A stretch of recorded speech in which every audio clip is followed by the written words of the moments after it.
Hi, I'm Jack O'Dwyer, a reporter covering the public relations industry the past 20 years. The purpose of the program you're about to see is to allow you to meet people at Burson-Marsteller. You're going to meet a variety of executives and staff members and hear them discuss many public relations problems and opportunities. You'll learn things about the staff and the agency that print materials could never convey. Burson-Marsteller has consistently been one of the biggest public relations firms in the world for a number of years. It has more than 50 offices in 24 countries on 5 continents and currently employs more than 2,300 people. The firm has its own building in New York at 230 Park Avenue South. It houses 600 people and is the largest gathering of public relations people at one location in the world. Features of the building are an extensive audiovisual capability and conference rooms on every floor. About 50,000 square feet are devoted to audiovisual, including Burson-Marsteller's own satellite uplink capability. The firm is noted for its PR work in many areas, including crisis management, special events, corporate and financial, marketing public relations, mergers and acquisitions, medical public relations, and several other fields. Burson-Marsteller prides itself on delivering a uniformly high-quality service throughout its large system. It feels that quality control separates it from the many networks of international PR firms, all of whose members may have different philosophies. Burson-Marsteller is known in the PR field as a high-morale, hard-working agency where employees are deeply involved in their jobs. Here's a quote from an employee on what it's like to work at Burson-Marsteller. "There is a religious zeal in the air, a driven intensity in the hallways." Now, let's meet with some of the people at Burson-Marsteller. Great. We used to think in those early days that press relations was 99%, 90%, some high fraction of the total communications process. Today it is a very important part of the process. I don't mean to berate it or denigrate it. It's an extremely important part, and I think that we should do more towards celebrating the role of the publicist and the writer in today's public relations practice. But the fact is that it is only a small part of the pie today, albeit important, and we are dealing with many other types of problems. We are communicating to many other communities rather than merely through the press. Well, there's no question about it. We are set up to serve the global organization, and we can serve it, and we believe, in a seamless manner.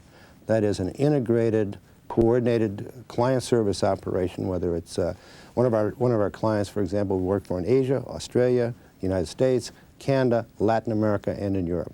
And we do that on a very coordinated basis, and the client is very satisfied and get regular reports on all those operations at the same time from a single source within the company.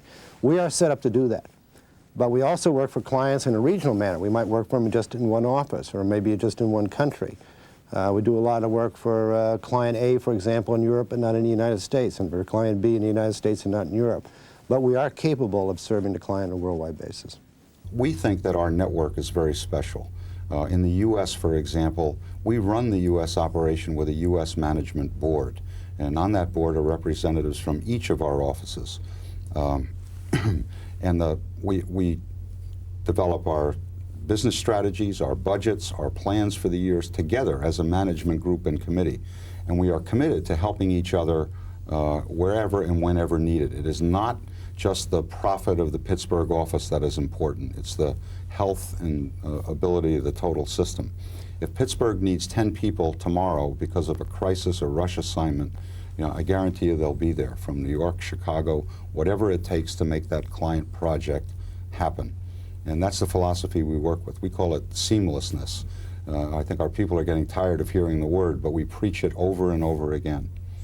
Tom, what kind of accounts are coming in offices outside of New York? What's the most popular type of new business that you see? Well, we look at our business in 3 major categories: corporate, marketing, and what we call communication services. And each of those areas is very healthy, very alive today. But I'd say most prominent is the whole corporate area, whether it's driven by mergers and acquisitions, new corporate identity programs, new public affairs issues facing corporate America today. It is a part of our business that is just stretching us, on a day-to-day basis. We have to constantly add capability, add to staff, because it is so significant. On the other hand, the whole event marketing area and sports and sponsorship, it's just changing the whole way we look at consumer marketing today. So we see a good deal of life in virtually all three categories. Basically, Jack, I'd like to say that Burson-Marsteller offers consulting and communication services, and we try to do it on a global basis. And for some clients, we do in a large way. Some of our clients we work for in every continent where we're represented for the 5 continents. And those services break down between the corporate and institutional needs of the client and in the marketing needs of the client. Those are the only 2 things we really do. Everything else that we have in terms of capability are there to support those needs. They are tools for our clients to use on behalf of either their institutional needs, which generally refers to their stakeholder relations, either with their internal constituencies or external constituencies like communities, government, the financial community, and other types of things that an institution has to deal with, or in their marketing needs. But those diverse capabilities we have that you see in terms of speaker training, video, print production, and everything are all there to serve either the corporation's institutional needs or its marketing needs. So there's really 2 basic businesses we have. I'm responsible for our largest office in the system, the 600-person New York office. New York is, we think, the largest public relations office of any company anywhere in the world, and we have amassed here in this building every conceivable communications resource that a client could possibly need. And we are proud to be in a facility that we totally own ourselves, and we've designed this building to provide state-of-the-art capabilities. All of our networks are headquartered here, which link us to the rest of the Burson system worldwide. This, we think, is kind of the capital of the public relations profession right here. The thing that we pride ourselves in is a standard of quality worldwide. What we try to provide any client anywhere in the world is a single standard of excellence and a common array of resources. Now, it may be that if you're in a particular location, you need to access the network, and the network may mean that a person or a capability in another office is called on to help you. But all of our offices are linked. They're linked in terms of, literally, they're linked electronically, and they're also linked in terms of capability networks, whether it's public affairs or financial relations or consumer marketing. And there are people in each of these offices, and they're in constant communication with each other, so that whether it's me in New York or whether it's someone in another office, we tap into a network that provides for any client the global company that we are. Well, the first thing we would want to do when a new account comes in is learn a lot about their business. We'd want to sit down with the client, find out what it was that was in their minds, find out what the directions were. We'd talk to them about their business and their marketing objectives, and also what they think communications could and should do for them, because communications is really going to help further the marketing and business goals that they have. So we'd spend some time with them. At the same time, we'd be researching, going out into the market to find out something about the business or the industry that they're in, maybe experience, if we didn't know the product very well yet, experience the product, talk to consumers or users or buyers of the stock or whatever it is that the client is involved with, and we talk to them about how they're experiencing the product or the company. And then we might hold a creative session, perhaps a brainstorm, where we have a group of people around a table really in a positive mental state trying to apply the best solutions to problems. Very often, however, we invite clients in for that too, because clients can be an excellent resource for ideas and help be part of the team. And that's an interesting and very important way that we can work with our clients to assure that we're using the kinds of solutions that will address their needs. Jim, one of the problems with measuring PR by time is that an experienced person can place a feature in 5 minutes and it may take 2 days for an inexperienced person to do that. How do you account for this difference? Well, hopefully, first of all, we'd give the assignment to the person who can do it most efficiently. But let's say just in general media relations. Sometimes you get a result for a client which is right, could do it in 5 minutes, and other times it takes, by an experienced person, I hope, a much longer period of time. They have a tendency to level out. We don't ask for a premium on that. We just generally talk what the time is on that. So you think this averages out? It has a tendency to average out. Well, and if it doesn't, and if it doesn't work well, you're going to lose the client. So they're always going to judge, well, it cost me so much. How attentive were they? How results-oriented were they? Did they do a good job for us? So the client always determines what the value is.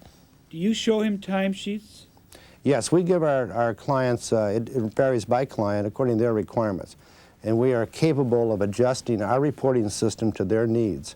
And as you know, what we do is we charge time and then we pass through out-of-pocket expenses. And they're very much categorized. For some of our clients, we may have as many as 400 different project or division numbers according to what we do. And we can give hours by person, and the hourly rate of that person in a monthly report to the client. We can give them a report on where they stand against the budget in that project. We do that, it's very common, particularly with a large account.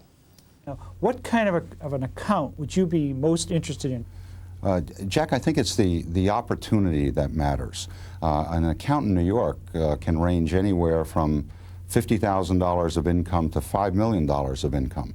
And it's like that in most of our offices, although not many $5 million accounts in the other offices. But it's really the opportunity. If it's a project that allows us to use some of our special capabilities, if we are really best suited to perform that particular project, it's the ability to do the job that is the deciding factor, more so than the income. Although income obviously is important. We're a business, and we're in a business to make money. So certainly in some cases we'll make an income decision. But most of the time it's who is the client, what are they trying to accomplish, does it use our services in the best way, and that's normally going to decide. In New York, for example, though, we would probably look for a minimum of account of $100,000. But on a project basis, it all depends on what it is we're trying to do. One of the questions that comes up of prospective clients is how do you keep the publicity ball rolling month after month after month? Well, there's a lot of different ways publicity comes into play. I mean, we do things that are to launch a program, to get things going and exciting right at the beginning, and of course that's the starting point. But I think we also have to plan throughout to have a strategic, sustaining program, the kinds of program elements that will continue to escalate and keep things going. We need to be able to keep the momentum going on the activities in the media. So we have to plan that strategically at the outset, how we're going to continuously have things happening in the marketplace and with the media. What are some of the techniques today that help that to happen? Parades, special events, or seminars? What are some of the techniques that are successful? Right. Well, there's a whole combination of things, and to some extent, when we're creating a program, it's like a mosaic. We're getting little pieces of things happening. It might be a spokesperson going on tour, and as they move across the country, having interviews in different marketplaces. It could be a mall tour that you're traveling across the country in various directions, so it's reaching a consumer public. It could be meetings or seminars if it's with an influential group or a group of decision makers that you want to go face-to-face with or individually in small groups meet with. One-on-one sessions, even if you're trying to get to very influential people. Large events for mega groups that we want to reach. It might be a concert. It might be a circus that we're sponsoring. It could be any series of activities that we can have happening throughout the country at various times, so that we're creating that mosaic and keeping things happening at different times. It's a lot of pacing that's going on in how we create a program. How important is an event that comes up that's not planned? How important are those unplanned events during the year? Very important. We have to take advantage of those unplanned events. I think that's the importance of being on top of what's happening all the time.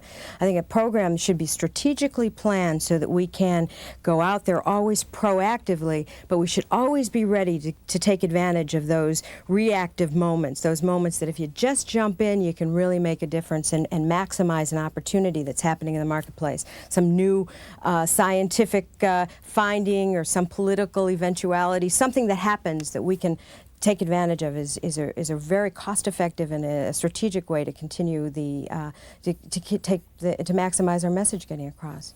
How important is the CEO to the success of an account? The CEO of the client or the CEO of the agency? We believe that public relations is an important top level function within a corporation. That in fact the services that we're providing are services that should have the involvement, the understanding of the very top management of a company. And so we are very much anxious to have the CEO involved and aware of what's going on and available potentially as a spokesperson. Certainly for those programs where media relations is a key component. The media, bar none, would love to have access to that very top executive. And so a CEO who's willing to make himself available, I think, enhances our ability to project the kind of image that we would want to. How important now are special events in the world, in sports and in marketing? Well, special events sponsorships have been around a long, long time. Matter of fact, probably the Europeans led the American in corporate sponsorships, brand sponsorships. But a lot of them have been, I think, purchased and run on intuition. You know, the chairman likes golf like I do, so we're going to do a golf tournament. The chairman likes tennis, so we're going to do tennis. We believe that there's a room, a matter of fact, a crying need in the marketplace today for an organization who says, what's the client problem first, and then what is the appropriate event, if events are appropriate at all, for that particular problem or opportunity. That could be a sporting event, it could be a cultural event, it could be an entertainment event. We're capable of doing that, but we start with the client problem first. Where do you see the public relations standing in relation to an advertising agency? I think the advertising agency and versus the public relations agency, not versus vis-a-vis the public relations agency, is in one of two roles. In the consumer products marketing a packaged goods product, for example, I think the advertising agency is a discipline unto itself. It is independent, has its relationship with the client. I think when it comes to the corporate image building type program, issues advertising, advertising addressed to the financial community, it becomes more a tool of public relations. Do you give clients the value in advertising space? Would you ever give such a measurement to a PR program? Well, we don't think that's the way to measure it, but we do have clients who like to account for it that way for their own internal purposes. We believe the way to measure publicity is the impact. In the same way, you know, if you look at advertising, they talk about GRP or gross rating points. That's an output type of measurement. The real impact is the research that comes and says, did the message get through? I'm talking about a commercial now. Did the message get through? Did I increase awareness? Did I increase preference to buy? And that type of thing. We believe that type of measurement also applies to editorial programs. So we believe in impact measurement. I think there's something else today, and that's whether or not we've actually moved the needle. From the very beginning, I was saying that we want to help clients address the communications problems, meet those objectives and strategies that they have for their businesses. And we want to help use communications to help meet those. So what we'd really like to be measuring to really get a sense of our effectiveness is how far we've come at moving that needle. And I think today we're better prepared than ever before to be held accountable to it. And we'd like to continue measuring that way because it also helps us realign the program, to adjust, to think through what are the next steps, how we should better plan for the next element of the program. So measurement is very important in terms of attitude change, in terms of knowledge, if that's what we're shooting for. So we want to measure against our objectives, whether it be knowledge or attitudes or behavioral changes. Barbara, what role should PR play in the overall business strategy of a company? I think today public relations is a very important part of a strategy. In fact, we are a strategy for businesses. When a business sets up that they're going to have these objectives and they look at a series of strategies, very often the communications, how they approach their marketplace, their influencers, their key audiences, their publics, public relations is a key part of that, and that's what that is often the strategy that can be applied to that and should be applied to that.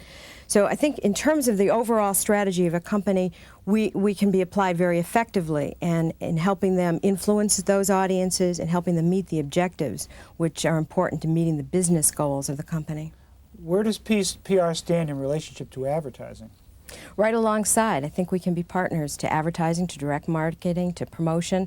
I think we're all part of the same team, and an integrated approach is very important to maximizing the way clients use them strategically. I think that's a very important part for becoming part of a total business strategy. Andy, if you were the client and you were going to hire Burson-Marsteller, what would you do to get the account off to a quick start? Thinking from the client's perspective, what I would want is an account team that is, in a sense, as smart as I am about my own business, and I would want to get that team up to speed as quickly as possible. What I would do is to set up a series of briefings for that key account team with all the key managers in our operation that are going to have impact on a public relations program. And that might take several days. It could take a couple of weeks depending on the size and scope of the company. But get those people up to speed as quickly as possible, and then I'd like to work with them almost as partners, rather than sending the agency off and say, come back in 2 weeks with your program recommendations and every I dotted and T crossed. I'd want to be almost on a daily basis working with them, maybe even participating in their own creative sessions. I think that kind of interplay between the agency and the client really leads to an understanding of the business and ability to mold programs that are right on track, rather than, as I said, waiting for a period of time and then having the agency go off and come back with something that potentially could be off track. So you might even send some of your people to the agency to learn. That as well, I think, would be, if we were going to identify, and I hope we would, the key contact people on the client side, it would be helpful for them to know the agency inside out, to know all the resources there, to know the key managers, senior people, key resource people, so that they would be able to access this great resource as efficiently and effectively as possible. Our job is to solve a client's problem. Our job is not to offer just publicity, just press releases, and so on. So we have added a full range of services that allow us to execute on a broad base, and by executing broadly, we can deliver further up the strategic line, and we can become a real counselor to our clients. And that's the thing that really drives us. We say we are a communications and counseling organization. That's what we are today, and that's what we want to continue to drive toward.